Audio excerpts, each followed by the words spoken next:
So here's some slides I put together. Let's first talk about diagonal lines. Okay, diagonal lines. Now, diagonal lines can be effective because in photography you always want to control the viewer's eye. You don't want the viewer to just like wander through your photograph and then wander off the page or the photo and then it's done. So using diagonal lines helps in photography to keep your viewer's attention. For example, in this photograph, what's the diagonal line?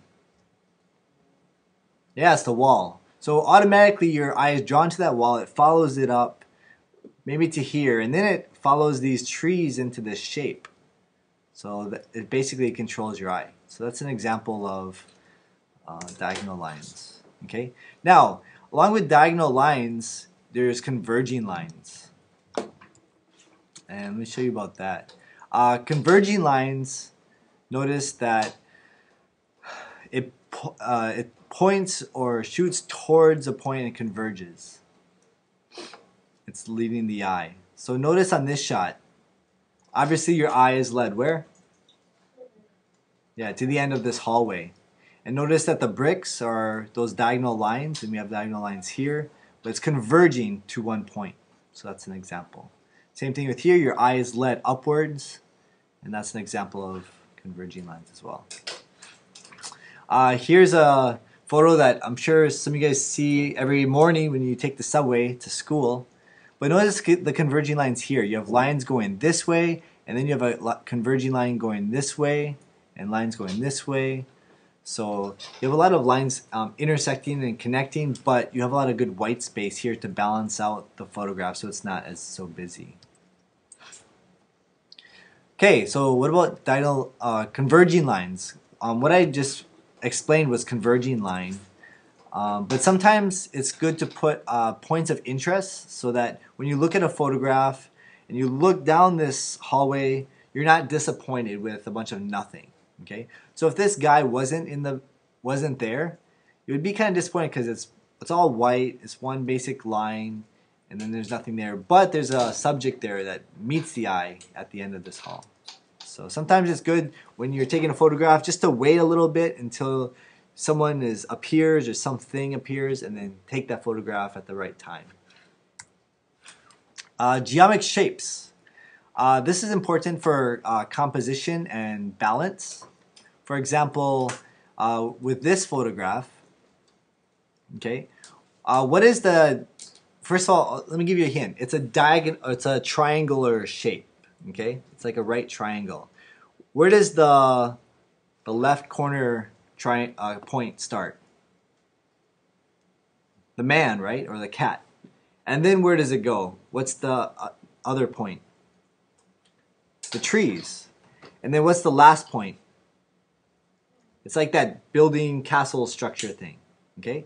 So you guys see that it's like it forms a triangle. So your eye first starts with the guy and the cat, then it leads along that road with diagonal lines to the tree, and then your eye is shifted onto the castle. So that's an example of balanced composition with geometric shapes. Now there's other shapes that you can use. This is just an example of a shape. Rule of thirds. Now, this is one of the most common and used rule in photography. If you don't know this rule, if you don't use this rule, then shame on you. You need to know this rule. It's very, very, very important. Okay, but basically, when you take a photograph, and sometimes in the viewfinder, you can actually add this feature so when you look at the camera, it automatically makes these grid lines. And so when it makes these grid lines, basically it divides the photograph into thirds. Okay. Now, what do you think the red X's mean? So with the red X's, that's where you want to put the focus or the main point of your subject or what you want the viewer to look at. So in this case, a lot of people, they'll take a photograph like this, right? They'll put the guy right in the middle of the photograph. It's very common, but usually it's not very well balanced, and it's very common. Like this is very rarely should you just put the subject right in the center and have it balanced. Instead, you want to pull it out and have it more of a rule of thirds. So notice that just like over here with the red X's, our red X is going to be right in here or on the eye, because that's where the focus of the attention is. So that's using the rule of thirds. Let's see another example of rule of thirds. So for this photograph, even something simple, okay? Don't take a photograph like this, okay? That's right in the middle. It's too common. The composition is too predictable. Instead, lay it out so it's the rule of thirds. It's a balanced photograph, and the point of interest is at the top right corner. And then this, and a B, again, top right. Now, it doesn't always have to be that top right intersection. It can be any of the points that you see. Okay, framing an image is also important. Basically, you use framing to draw attention to certain parts of your photograph. And then you can block out other parts that you do not want the viewer to mainly focus on. So here's an example of framing a photograph. Okay, so what's the photographer trying to make you look at? The castle or the building, right? Now, what's good about this framing is this material that is used to frame is basically or similar to the material that is made by the castle. So when you look at this castle and you look at the frame, you get a sense of, oh, this is what the castle would look like if I'm standing like right here where these guys are. So that's a really good framing because it gives you a sense of more close up of the castle, even though it's a frame. Here's an example of a frame. This one gives depth because of the black frame. How many layers do you see here? There's actually about 2, maybe 3 layers. First of all, you have the people and the outside is a layer. Then your eye is led to this pigeon, right? And that's kind of like the second layer because he's kind of outside. And then you get to the third layer with the Taj Mahal type view. So, adding a frame gives depth, okay, to a photograph. Okay, you can also use it for leading the eye, like we talked about with converging lines.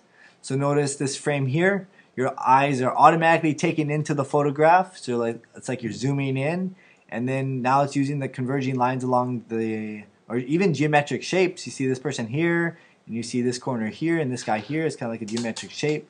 So your eye is taken along the road, and then there's a guy here that our attention is grabbed at.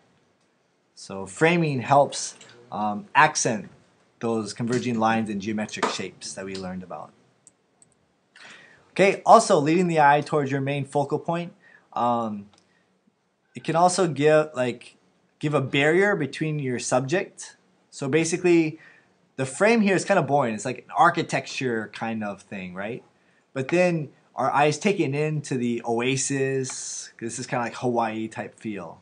So you're basically looking into the photograph and like separating yourself from not reality but the outside element. So if you're like inside this building looking out, your eyes looking in, and you're going into the tropical oasis, and you're wanting to jump in the water and take a swim. Does that make sense? So it's used to separate as a barrier to get beyond the photograph. Okay. Also for intriguing your viewer. Okay. Sometimes you can cleverly block out certain parts that you want to frame. So when you look at this photograph, you obviously see this guy right here, right? But your focused attention is on this girl. And that's because he's framing her. He's blurred out so the attention isn't grabbed to him. So basically you see him, but your eyes automatically drawn to him. So, and then this guy's blurred out a little bit, so he's a frame. And so the photograph is well framed with people and not your typical like building type of structures for framing. So there's other ways to frame photographs. Okay. Okay, breaking the rules. One of my photography teachers at University of Hawaii told me, before you break the rules, you have to know the rule you're breaking.